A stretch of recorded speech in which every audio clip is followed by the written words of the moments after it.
Hi, this is Sarah and welcome to Always Dolls. Today, we take inspiration from Netflix series Wednesday and are crafting our 18-inch dolls a vintage Gothic typewriter. You can make the typewriter from easily sourced materials. And if a Wednesday Addams aesthetic isn't your vibe, customize the colors and accessories. This typewriter looks great in our dollhouse and was a fun piece to make. Our Nevermore Academy student Joss is off to class, but first she needs to grab her manuscript. So in the meantime, let's get making! Here, we created a template for the main typewriter pieces. It's designed for an A4 sheet of paper that you can easily print off. Trace and cut the pieces from paperboard. However, if you have a large enough cereal box, you can arrange typewriter pieces A and B, as seen on screen, to trace and cut one longer solid piece.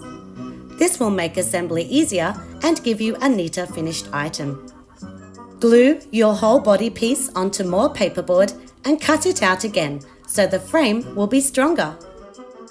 Next, fold along the dashed lines to create the four sides of the typewriter and adhere the front strips of paperboard to close the box.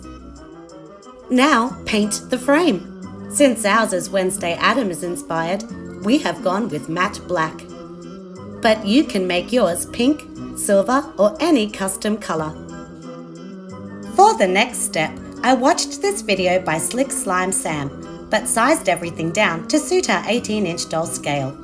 Cut rectangles of paperboard for the carriage walls and use a regular hole punch to make 2 circles. Stack and glue 4 to 5 of these pieces for dimension, then repeat the process to make another wall. Paint them both black. Stack and glue 5 bigger rectangles to connect the walls, ensuring the pieces are flush at the bottom. We used liquid glue so there is no additional bulk. Cut a regular paper straw for the typewriter rollers. The one on top will be 10.5 centimeters and the lower roller 9 centimeters.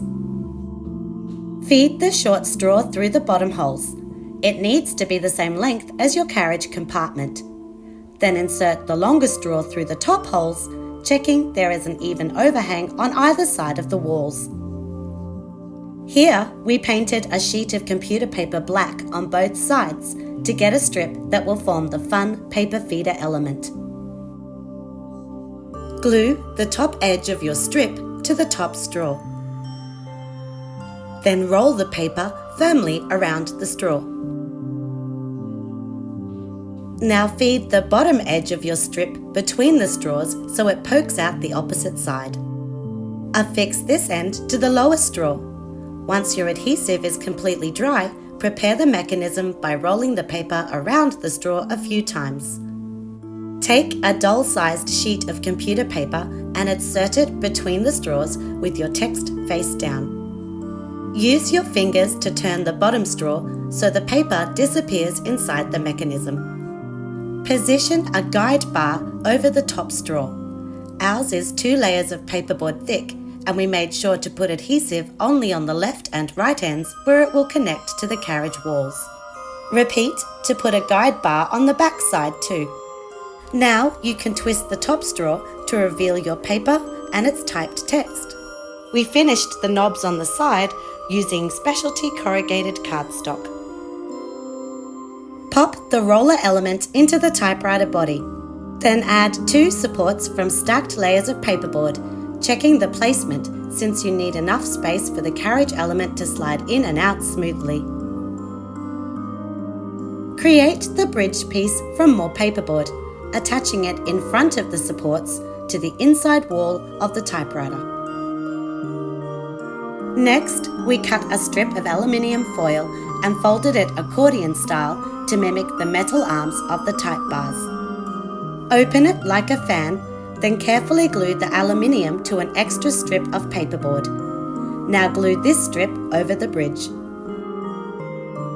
Trace and cut the keyboard piece from paperboard. Glue a shorter rectangle to the back side that has additional 1 centimeter side tabs.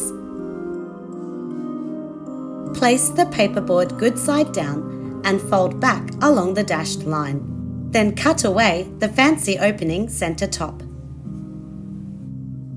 Mark 4 horizontal lines for the rows of keys, then make dots for each individual key placement. Use a thumbtack to pre-pierce all the holes. Here, we are using toothpicks to be our faux key levers. Insert half a toothpick into each pre-made hole, checking that the length of the sticks gets longer the further down the keyboard they are placed. Secure each stick on the back side with drops of liquid glue. Make the keys themselves from the paperboard circles we punched earlier, stacking and gluing 2 together for durability. Affix a circle to each lever with a small drop of liquid glue. For this project, we needed 42 keys plus a thin rectangle of paperboard for the spacebar. When the liquid glue has completely dried, paint your keyboard matte black. In our stash, we have small rub-on letters used back in my scrapbooking days and these number stickers to label our keys. Simply rub the letters onto white cardstock, punch out, then glue them to the corresponding key.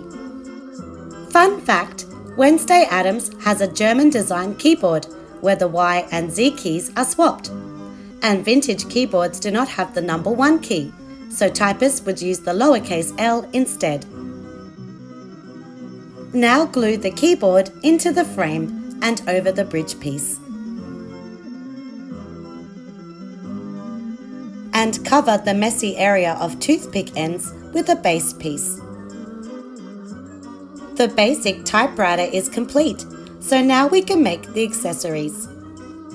We used silver craft wire for the paper bail, return lever, and paper support arm. Attach the support arm to the back of the typewriter with small drops of hot glue. Draw the brand name onto gold mirror cardstock and glue the letters on the inside upper back wall. Pierce a hole at either end so you can insert the wire paper bail. The return lever is removable. Simply hook it over the left knob when the carriage element is in place. As a final nod to the series, we made a mini version of Wednesday's manuscript, Viper de la Muerte. We hope you enjoyed this DIY, and I'd super appreciate it if you'd like this video and subscribe to our channel. See you soon for more miniature crafting fun!